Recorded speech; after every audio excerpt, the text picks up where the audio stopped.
দিল্লির পর কলকাতাতেও ব্যারিকেড ভেঙে বাংলাদেশ উপ হাই কমিশনে প্রবেশের চেষ্টা। बांग्लादेश के अंदर क्या हो रहा है, हमारे सारे हिंदू भाइयों को जिंदा जला रहे हैं।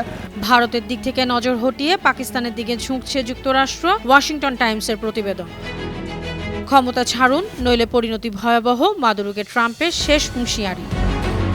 চারপাশে কুমির, ফিলিস্তিনিদের জন্য হিংস্র কারাগার তৈরির প্রস্তাব ইসরায়েলি মন্ত্রীর। ইন্তেকাল করেছেন মসজিদে নববীর মুয়াজ্জিন শেখ ফয়সাল নোমান।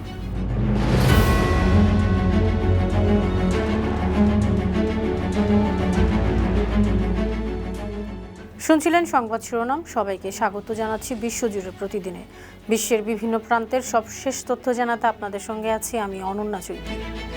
কলকাতায় বাংলাদেশ উপ হাই কমিশনের সামনে আজ মঙ্গলবার বেলা 12টার দিকে বিক্ষোভকারীরা ব্যারিকেড ভেঙে প্রবেশের চেষ্টা করে। এতে কয়েকশো মানুষ জমায়েত হয়েছিল। ভারতীয় সংবাদ মাধ্যমের তথ্য অনুযায়ী উত্তেজিত বিক্ষোভকারীরা গেরুয়া পতাকা হাতে ব্যারিকেড ভাঙার চেষ্টা চালায়। পুলিশকে পরিস্থিতি নিয়ন্ত্রণে আনতে হিমশিম খেতে হয়। গতকাল পশ্চিমবঙ্গ বিজেপির নেতা শুভেন্দু অধিকারীর নেতৃত্বে বাংলাদেশ বিরোধী বিক্ষোভের পর এই ঘটনা ঘটে। এর আগে নয়াদিল্লিতেও আজ সকালে বাংলাদেশ হাই কমিশনের বাইরে নিরাপত্তা ব্যারিকেড ভাঙার চেষ্টা করা হয়। নিরাপত্তা জোরদার করতে 3 স্তরের ব্যারিকেড এবং পুলিশ ও আধা সামরিক বাহিনী মোতায়েন করা হয়। हमारे हिंदुओं के प्रति बांग्लादेश के अंदर क्या हो रहा है, हमारे सारे हिंदू भाइयों को जिंदा जला रहे हैं, अत्याचार कर रहे हैं और हमारे को कोशिश कर रहे हैं वो लोग कि वो बांग्लादेश छोड़ के चले जाएं। हिंदू अभी भी चेतावनी दे रहा है कि ऐसे बांग्लादेश को कि ये तरीका सही नहीं है, गलत तरीका आप अपना रहे हो। जब से वहाँ पे यूनुस सरकार आई है जब से ही हिंदुओं पे अत्याचार बढ़ा है। যুক্তরাষ্ট্র তাদের দীর্ঘদিনের ভারত প্রথম নীতি থেকে সরে এসে পাকিস্তানকে নতুন কৌশলগত গুরুত্ব দিচ্ছে বলে জানিয়েছে মার্কিন সংবাদ মাধ্যম ওয়াশিংটন টাইমস। প্রতিবেদনে বলা হয়েছে 2025 সালকে যুক্তরাষ্ট্র পাকিস্তান সম্পর্কের জন্য বিপ্লবী পরিবর্তনের বছর হিসেবে দেখা হচ্ছে। সংবাদ মাধ্যমটির মতে গেল মে মাসে ভারত পাকিস্তান যুদ্ধের সময় পাকিস্তানের সেনাবাহিনীর শৃঙ্খলা, কৌশল ও সক্ষমতা মার্কিন প্রেসিডেন্ট ডোনাল্ড ট্রাম্প সহ শীর্ষ কর্মকর্তাদের দৃষ্টি আকর্ষণ করে। এরপরই ওয়াশিংটনের দক্ষিণ এশিয়া নীতিতে বড় পরিবর্তন আসে। যেখানে একসময় পাকিস্তানকে অনির্ভরযোগ্য মিত্র হিসেবে দেখা হতো, সেখানে বছরের শেষে দেশটি যুক্তরাষ্ট্রের অন্যতম গুরুত্বপূর্ণ মিত্রে পরিণত হয়েছে। ময়মনসিংহের ভালুকায় দীপু দাস নামে এক যুবককে পিটিয়ে হত্যার ঘটনার প্রতিবাদে ভারতের জম্মু ও কাশ্মীরের কিস্তওয়াড়ে বিক্ষোভ করেছে একটি হিন্দু সংগঠন। বিক্ষোভে বিজেপি নেতা ও কাশ্মীর বিধানসভার বিরোধী নেতা সুনীল শর্মা দাবি করেন যুক্তরাষ্ট্র ও চীন প্রধানমন্ত্রী নরেন্দ্র মোদীকে ভয় পায়। বাংলাদেশ ও পাকিস্তান ইস্যুতে মোদী চুপ থাকবেন না। তার দাবি, বাংলাদেশে চলমান পরিস্থিতির পেছনে কয়েকটি দেশের উস্কানি রয়েছে এবং এতে ভারতকে যুদ্ধ পরিস্থিতির দিকে ঠেলে দেওয়ার চেষ্টা করা হচ্ছে। সুনীল শর্মা আরও বলেন, মোদী বিশ্বের হিন্দুদের, বিশেষ করে বাংলাদেশের হিন্দুদের জন্য আশার প্রতীক। ভেনেজুয়েলার প্রেসিডেন্ট নিকোলাস মাদুরোকে আবারও ক্ষমতা ছেড়ে দেওয়ার আহ্বান জানিয়েছেন যুক্তরাষ্ট্রের প্রেসিডেন্ট ডোনাল্ড ট্রাম্প। তিনি বলেন, স্বেচ্ছায় ক্ষমতা ছাড়লে তা মাদুরোর জন্য ভালো হবে, তবে ক্ষমতা আঁকড়ে ধরে প্রতিরোধের চেষ্টা করলে এটি হবে তার শেষ সুযোগ।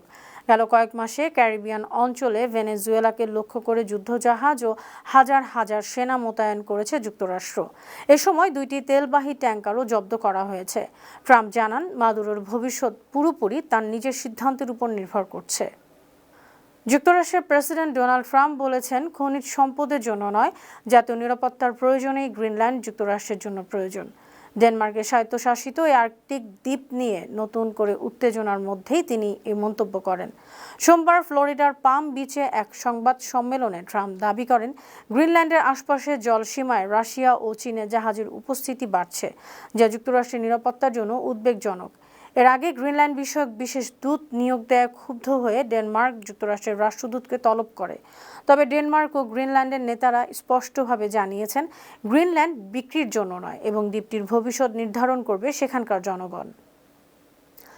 ফিলিস্তিনি বন্দীদের জন্য চারপাশে কুমির বেষ্টিত কারাগার তৈরির প্রস্তাব দিয়েছেন দখলদার ইসরায়েলের উগ্রপন্থী জাতীয় নিরাপত্তা মন্ত্রী ইতামার বেন গাভির।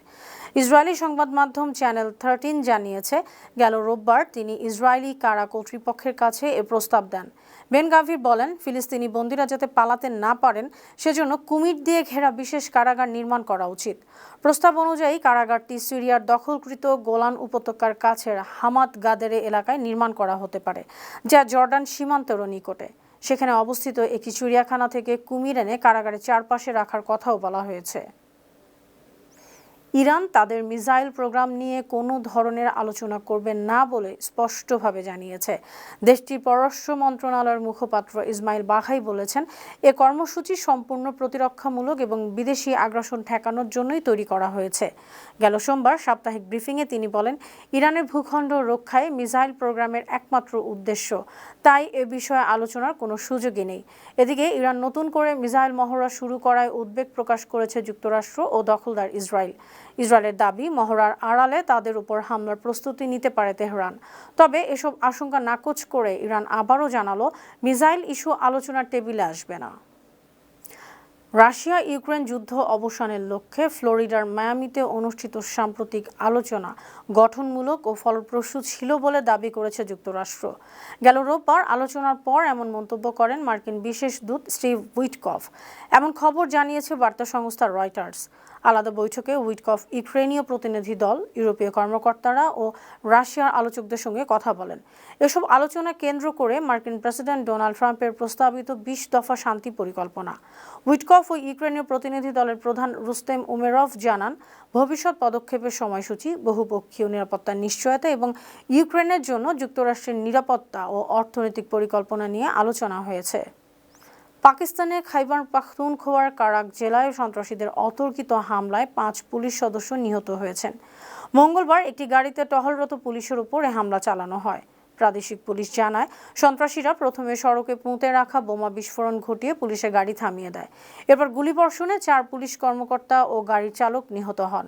ঘটনার পর হামলাকারীদের ধরতে নিরাপত্তা বাহিনী অভিযান শুরু করেছে।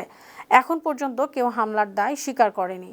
খাইবার পাখতুনখোয়ায় তেহরিক-ই-তালিবান পাকিস্তান টিটিপি দীর্ঘদিন ধরেই সক্রিয় রয়েছে। ইন্তেকাল করেছেন মদিনার পবিত্র মসজিদে নববীর মুয়াজ্জিন শেখ ফয়সাল নোমান। তার জানাজা মঙ্গলবার 23 ডিসেম্বর ফজরের পর মসজিদে নববীতে আদায় করা হয় এবং মদিনার ঐতিহাসিক জান্নাতুল বাকি কবরস্থানে দাফন করা হয়েছে। শেখ ফয়সাল নোমান 2001 থেকে 25 বছর ধরে মসজিদে নববীর মুয়াজ্জিন হিসেবে দায়িত্ব পালন করে আসছিলেন। তিনি বংশ পরম্পরায় মুয়াজ্জিন ছিলেন। তার দাদা ও বাবা একই পেশায় নিযুক্ত ছিলেন। তার সুমধুর আজান ও নিষ্ঠা বিশ্বের মুসলিম উম্মাহর হৃদয়ে গভীর প্রভাব ফেলেছে। সুপ্রিয় দর্শক, এই ছিল আজকের বিশ্বজুড়ে প্রতিদিনের আয়োজনে। দেশ বিদেশে বিভিন্ন খবর নিয়ে আবার আপনাদের সামনে হাজির হব। সে পর্যন্ত ভালো থাকুন, সুস্থ থাকুন, বানো টিভির সঙ্গেই থাকুন। ধন্যবাদ।